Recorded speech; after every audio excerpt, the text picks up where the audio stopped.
निर्भीड निष्पक्ष वृत्तांकनाचा बुलंद आवाज राजसत्ता न्यूज। जिल्हा नियोजन समितीवर अहिल्यानगरमध्ये विखे गटाचेच वर्चस्व।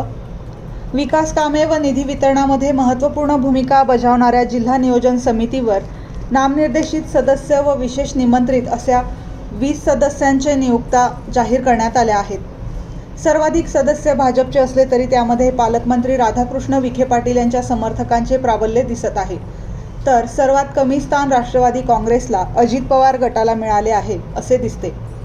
विधानमंडळ किंवा संसद सदस्यांमधून नामनिर्देशित सदस्य निवडताना 2 सदस्य म्हणून शिवसेनेच्या शिंदे गटाला 2 आमदारांना संधी देण्यात आली।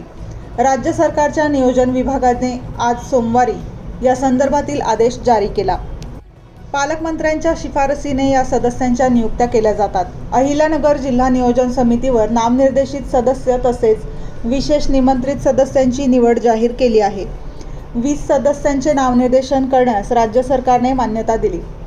विधानमंडळ किंवा संसद सदस्यामधून नियुक्त नामनिर्देशित 2 सदस्य, जिल्हा नियोजनाचे ज्ञान असलेले नामनिर्देशित सदस्य 4, तर जिल्हा नियोजनाचा अनुभव असलेले विशेष निमंत्रित सदस्य 14 अशा 20 सदस्यांची निवड करण्यात आली आहे। या निवडीचा कालावधी शासनाकडून हे नामनिर्देशन रद्द होईपर्यंत किंवा सध्याच्या मंत्रिमंडळाचा पदावधी संपेपर्यंत असणार आहे।